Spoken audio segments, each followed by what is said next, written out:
Hi, I'm Juanita, a customer care specialist at Medical Guardian, and I'm here to walk you through your quick and easy setup process. Your Home Guardian package includes everything you need to install your device so that your system is ready for use in no time.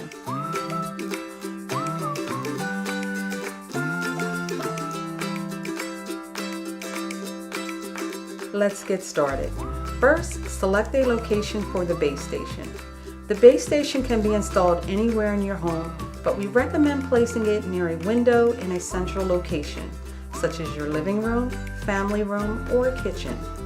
Next, plug the power cord that is attached to the back of the base station into an electrical outlet. Make sure that the outlet is not controlled by a light switch so that you don't have to worry about accidentally turning off the base station.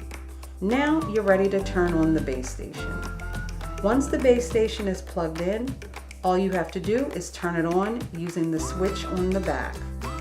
The base station will then say, "System ready," and both the emergency and reset buttons will illuminate.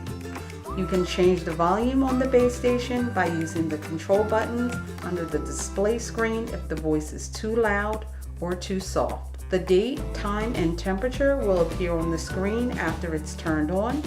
After a few minutes, you'll want to make sure that your base station is connected to the cellular network by checking for the signal strength bars on the screen. Now that your Home Guardian device has been all set up, please give us a call at 1-800-553-2212 to complete your activation. Customer care specialists like me are standing by to take your call. Thanks for watching, and as always, thank you for being part of the Medical Guardian family.